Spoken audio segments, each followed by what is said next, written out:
sa ating kapaligiran. Tayo po ay sama-samang manambahan sa Diyos. Ngayong umaga, ating pong ay santabi lahat ng ating maaaring mga ginagawa, lalo na po sa ating mga kapatiran, upang sa araw ng linggo na ito, sa pamagitan ng ating live radio ministry, ay makapanambahan po tayo sa Diyos. Magpasimula po tayo sa ating gawain ngayong umaga sa pamagitan ng ating mga awiting makalangit.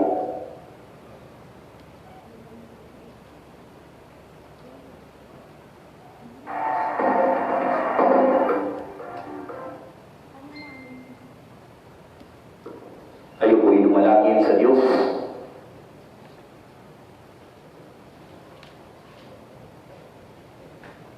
Sige po tayo sumandaling manalangin, tumulong sa ating Diyos na buhay. Aming Diyos na mabanal, purihin ka po, Ama, sa umagang ito, sa pagpapasimula po ng aming pagsamba sa iyo. O Diyos, ihanda niyo po ang aming mga puso, isipan, ang aming mga buhay, upang patuloy, Panginoon, makapagsamba, makapagpuri at makapagpasalamat po kami sa iyong dakilang katapatan. Purihin ka po, Diyos, sa umagang ito. Alam po namin na hindi magiging hadlang ang gawa ng kaaway ng virus na ito upang kami hindi magsamba at magpuri sa iyo.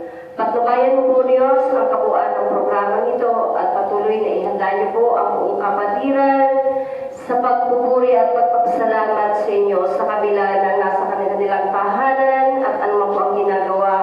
Ay patuloy, O Diyos, na ituon po ng bawat isa sa amin ang aming mga sarili sa pagpupuri at pagsamba sa iyo sa pamamagitan ng FB Live.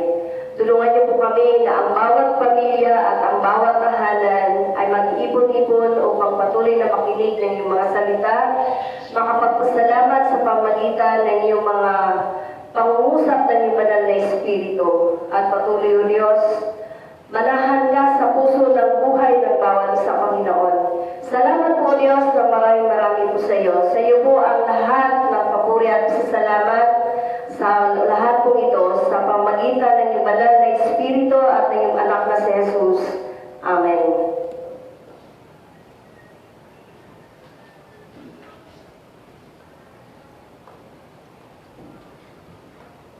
Thank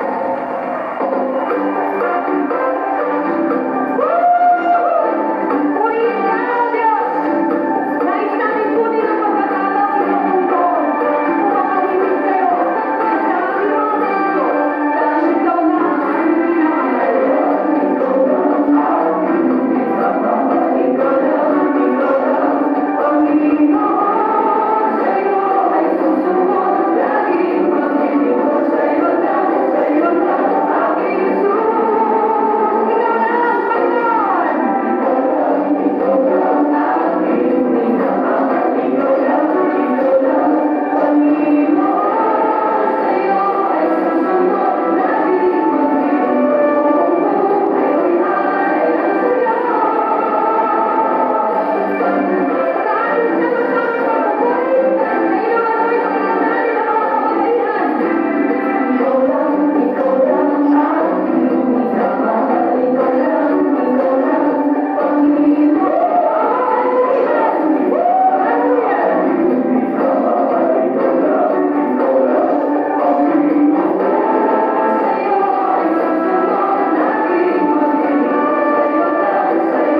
tayo sa pagbubulay-bulay ng mga salita ng buhay at ang mensahe ng Panginoon ay matatagpuan po natin ang batayang talata sa aklat ng lalaking si Buo sa kanyang kabalatang 19 at talatang 25 na may ganitong sinasabi. Alam ko di natutulog ang aking tagapagligtas na sa aking magtatanggol pagdating ng wakas. Mula sa mga pangungusap na ito ay ating pagkulay-kulayan ang mga katotohanan na sa kabila ng ating nararanasan krisis ng buong mundo. Pagbigay ng hamon, encouragement at inspirasyon sa bawat isa sa atin. Ang mga salita ng ngayong umaga, maggulay tayo sa paksang ang kapangyarihan ng lubos na pagtitiwala. Napakasarap kung minsan na magpasalamat sa ating Panginoon sa panahon ng kagalakan at pagtatagumpay. Ngunit sa kalungkutan, kabiguan at matinding krisis, maaaring may mga ilan at kung minsan tayo man ay hindi natin magawang magpasalamat sa Diyos. Ngunit tunay at tapat sa mga tunay at tapat na nagtitiwala, ito isang panahon at sandali na masarap dumalangin, dumulog sa Diyos at siya'y pasalamatan maging sa anumang panahon at sitwasyon ng buhay. Opo, kinakailangan maging mapagpasalamat sa Panginoon sa panahon ng mga krisis at takot at sa ating pagharap sa banta ng panganib at pagsubok. Sapagkat sa ganitong panahon, ipinatutunayan ng Diyos ang kanyang pag-ibig at kapangyarihan. It is during a crisis situation that genuine faith works. Pag-aralan po natin ang buhay ng lalaking si Buo. Ang sabi niya, mula doon sa talatang 7 sa kabalatang 5, tiyak na daranas ng kahirapan ang tao kung paano may tilamsik ng apoy sa apoyan. Dumaan si Buo sa matinding krisis ng buhay. Kung kaya't naluwaypay ang kanyang kaluluwa at sino ba naman ang hindi. Maliwanag ang Biblia, mga magulang at mga kapatid, na siya'y nabuhay ng matuwid, ngunit siya'y nakaranas ng matinding dagok ng pagsubok. He lost his family, wealth and health, and everything ay nawala sa kanya. Tingnan natin ang ilang mga hamon mula sa karanasan ng lingkod na ito ng Diyos. At tayo man ay makapulot mula sa kanyang karanasan ng mga hamon at aral sa pagharap natin sa kasalukuyang krisis ng buhay na kinatatakutan ng buong daigdig. Namuna'y matatag si Job, sabi ng kanyang asawa na nanatili ka pa bang matuwid, sumpain mo na ang Diyos na mamatay ka na. Ngunit si Job ay tumugon ng sabi niya, pagpapala lang ba ang tatanggapin mo sa Diyos? Hindi pati ang kahirapan. Hindi ba natin tatanggapin kung bigyan niya tayo ng pagkurusan? Kasabi mga kapatid ng isang awit, buhay Kristiyano, hindi hallelujah lang. Dapat nating tandaan na hindi tayo ligtas sa mga trouble dahil sa pananampalataya natin sa Panginoon. But in believing God, give us the power to face trouble. Trouble comes trouble if we allow to trouble us. Lumulutang ang pananampalataya tuwing wala tayong magagawa kundi umasa at magtiwala sa Diyos sa kanyang mga ginagawa. May mga pagkakataong inaalis ng Diyos ang mga material things na ginagawa natin kung minsan sandalan upang matuto tayo umasa sa kanya at magtiwala. Sometimes, pinahihintulot ng Panginoon na alisin ito sa ating pansamantala upang mabuhos ang ating pagtitiwala sa ating Panginoon. May mga pagkakataon sa buhay natin na bagamat ang pera, ang tagumpay at ang kalusugan ay mga pagpapala ito na mula sa Diyos. At ito rin ay maaaring maging dahilan ng upang ang Panginoon ay maging pangalawa na lamang sa ating buhay. Kung minsan din hindi natin maging pangunahin ang Diyos sa buhay natin dahil sa ganitong mga bagay. Nais ng Diyos na gawin natin angkla ang Panginoong Jesus ng ating kaluluwa. Higit ang kanyang biyaya, mga magulang at mga kapatid. Higit ang kanyang biyaya na ibibigay sa atin. Nais ng Diyos na tayo'y magtiwala. Biyaya at kalakasan na ibibigay sa atin kung tayo'y lubos na magtitiwala. Ikalawa, sa paglalakbay sa buhay espiritual, maaaring dumating din tayo sa punto o sa mga panahon ng pag-aalinlangan.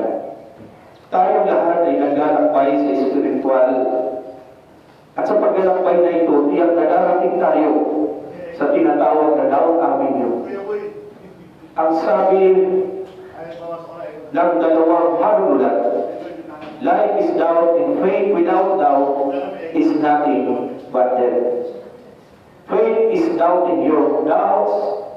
Doubt can be a positive force when we learn to doubt our doubts and have a faith into our faith. Si Tomas, na isa sa mga alagad ng ating Panginoon, he had faith in Jesus, but he wanted to confirm that faith by sitting his doubt. Nang sabihin ng mga alagad na nakita nila sa Jesus ay sinabi niya, hindi ako maniniwala hanggat hindi ko nakikita at nakahawakan ang butas ng pako sa kanyang mga kamay at maisuot ko ang daliri sa kanyang tagiliran o sa kanyang mga sugat. Ito po ay nakasulat sa aklat ng Ebanghelyo ni Juan, Kabanatang 20, talatang 25. Ito ay pag-aalinlangan na humahanap ng katotohanan. At sa ganitong diwa, hindi siya itinakwil ng Jesus. Yun pa ang naging oportunidad ni Jesus para mapaniwala niya si Tomas. Tingnan mo, sabi ni Jesus, ang aking kamay. Hawakan mo ang aking mga kamay at isuot mo ang iyong mga daliri. At huwag ka nang, sabi ni Jesus, maniwala ka at huwag ka nang mag-alinlangan. Ginawa nga ni Tomas ang sinabi ng Panginoon at dito'y naganap ang isang naman. Ginapi ng pananampalataya ang pag-aalinlangan. Sumigaw si Tomas, Panginoon ko at Diyos ko. That was the most outstanding confession of all time. It was the confession born out of doubt. Tandaan po natin, mga kapatid, ang pag-aalinlangan ay isang daan patungo sa pananampalataya. Hindi tayo nag-aalinlangan para alisin ang anumang pagtitiwala sa Diyos. Sa panahon na ito na nakararanas tayo ng pagsubok sa ating mga kalagayang pisikal, ang mga pag-aalinlangan sa kabila ng sinasabi natin tayo ay may Diyos na pinagtitiwalaan. Ang maaaring mga sandali ng takot at alinlangan ay lalong nagdadala sa atin at lalo namang magdala sa atin sa isang buhay na pagtitiwala at maranasan natin ipadama sa atin ng Panginoon ang kanyang kapangyarihan sa gitna ng mga alinlangan na takot na ating nararanasan.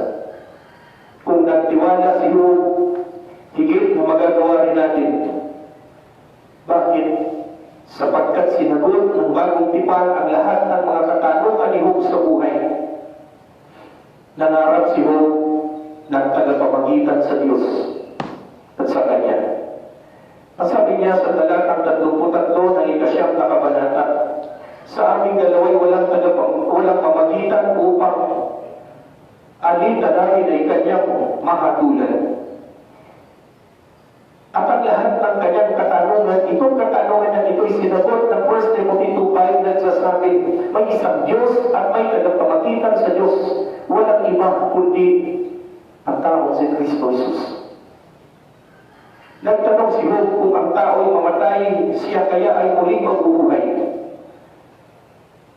Ang Ebanghelyo ni Juan sa kabanatang 11, talatang 26, sinabi sa kanya ni Jesus, "Ako ang nagbibigay buhay at ang buhay.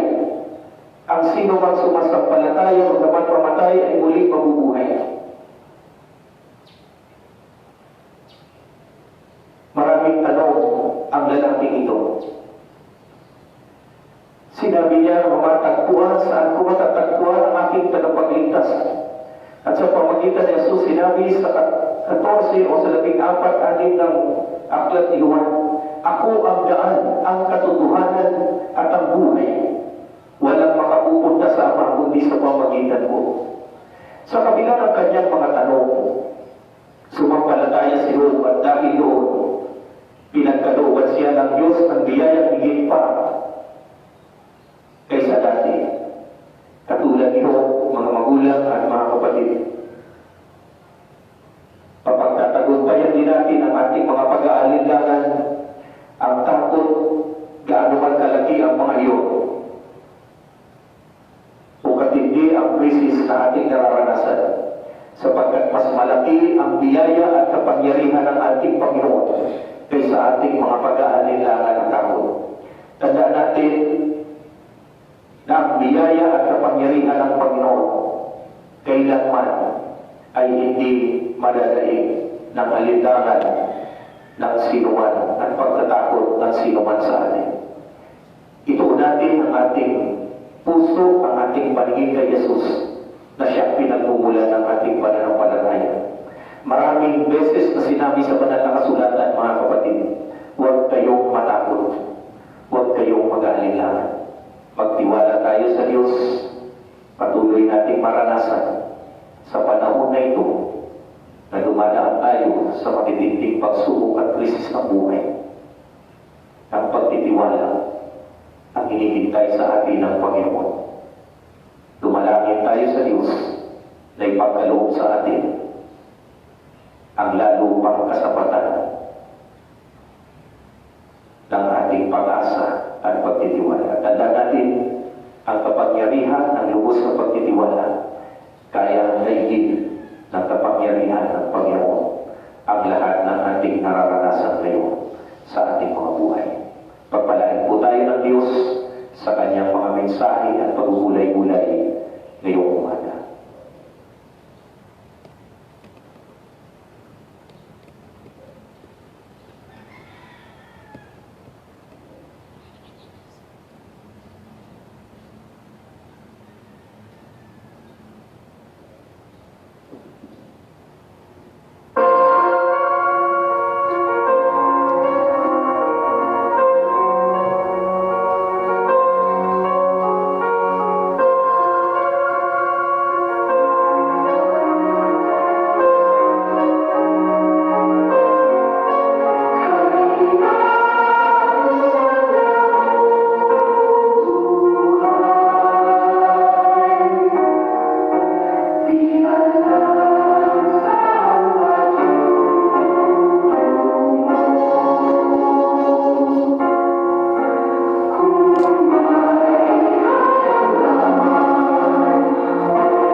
aming Diyos.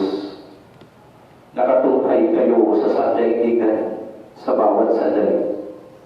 Sa mga oras na ito, ang buong bansa at ang buong mundo ay dumaranas ng matinding dagok ng pagsubok dulot ng lumalaganap na coronavirus. O Diyos, sa gitna ng ganitong krisis, ibuhos mo po sa aming mga puso ang pag-asa at pagtitiwala. Alisin mo ang anumang bahid ng takot at ang pag-aalinlangan. Hindi may kakaila, hindi may tatanggi kung minsan kami rin na iyong mga anak ay kinasusupungan mo sa mga alinlangan na tayo.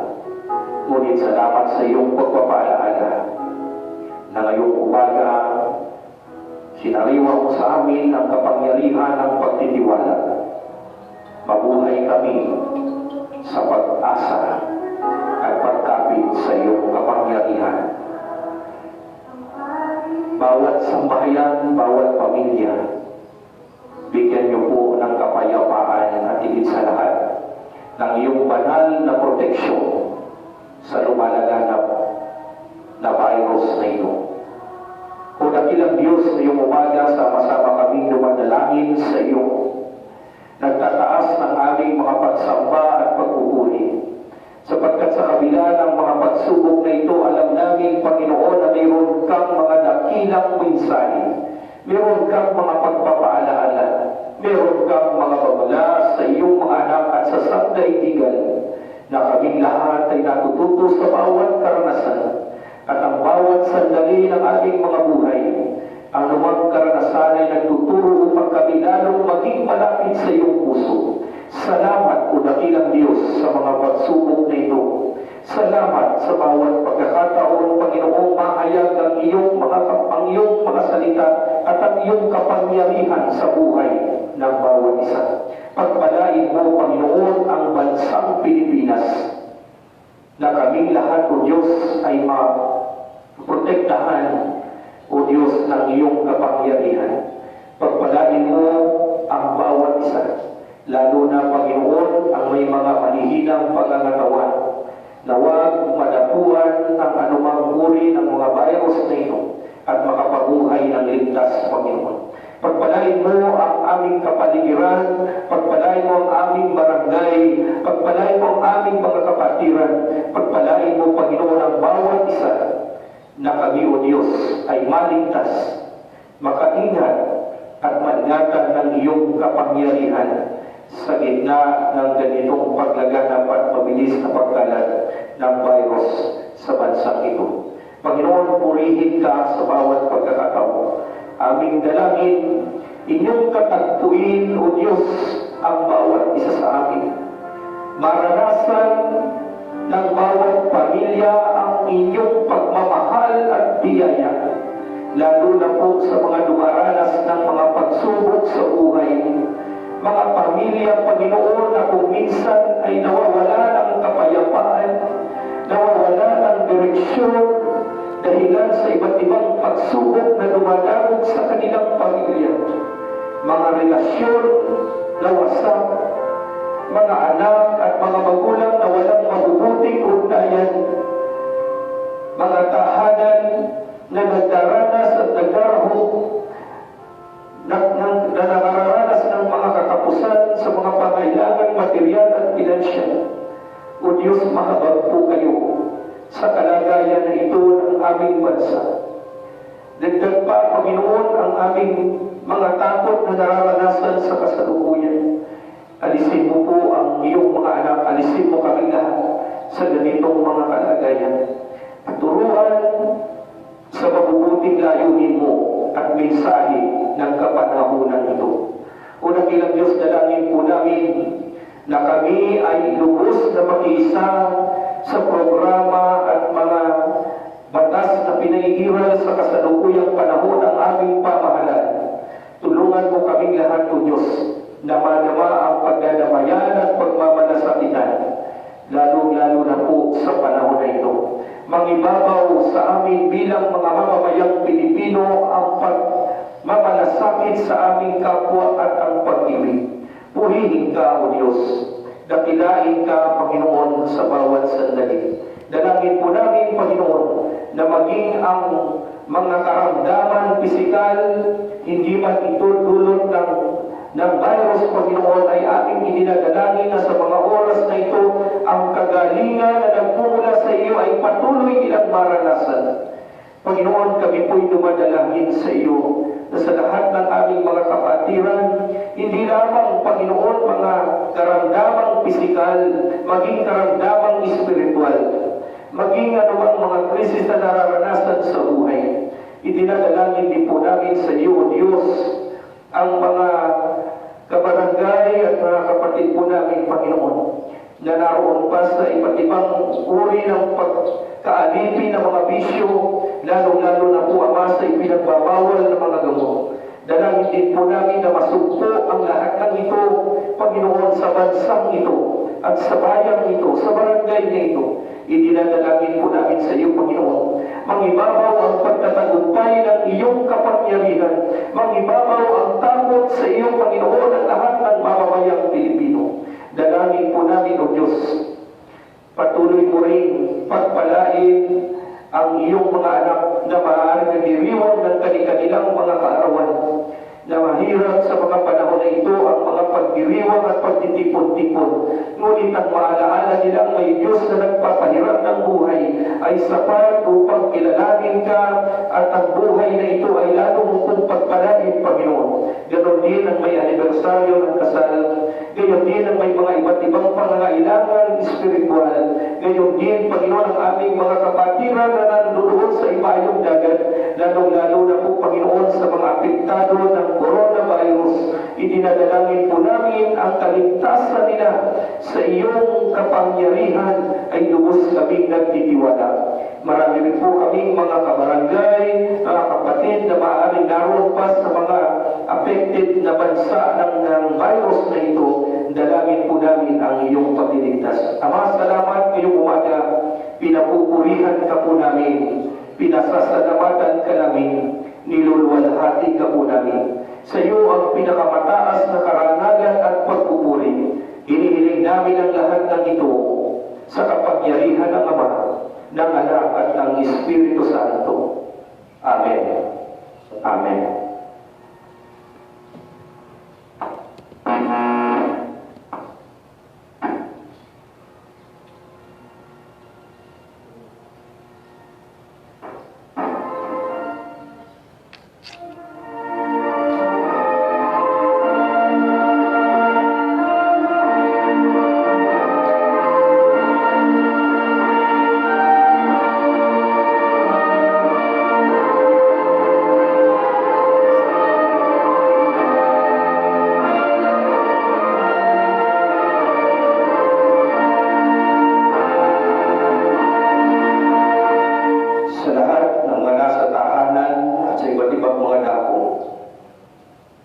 Tanggapin ninyong lahat ang pagpapala, pag-ibig ng ating Ama sa kalangitan, ang patuloy na pagliligtas ng ating Panginoong Jesucristo, ang tanggaw, ang pakikipisan, ang kaaliwan at ang pamamatnubay ng banal na Espiritu ay maghari sa inyong lahat mula ngayon at magpakailan paman.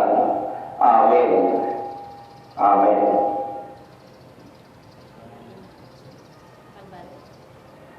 Maraming salamat po sa bawat isa na ngayong umaga tayo nagkaisa sa diwa ng ating pananambahan. Tuwing linggo po ay ganito ang ating setup po, ganito ang ating pananambahan sa pamagitan po ng radio program ministry at ng FB Live ay pansamantala hanggat ang mga pahayag ng ating Pangulo at ang ating pinamahal na obispo ay ating hinihintay kung mayroong mga pagbabago. Kaya para sa lahat, sa susunod na linggo at sa mga susunod pa, ito ang ating kaparaanan ng ating sama-samang pagsamba. Nais nating pasalamatan ang lahat ng mga nakisabay at hindi man sa ating online worship service na tuwing linggo ay pansamantalang ito ang ating kaparaanan. Maraming salamat po sa inyong buhay at sa nagkakaisa po nating pagtulog sa ating Panginoon.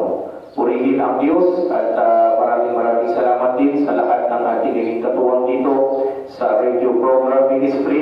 Hindi ko napapanggitin ang kanilang mga pangalan. Salamat po sa bawat isa sa inyo. Sa Diyos ang lahat ng kapurihan.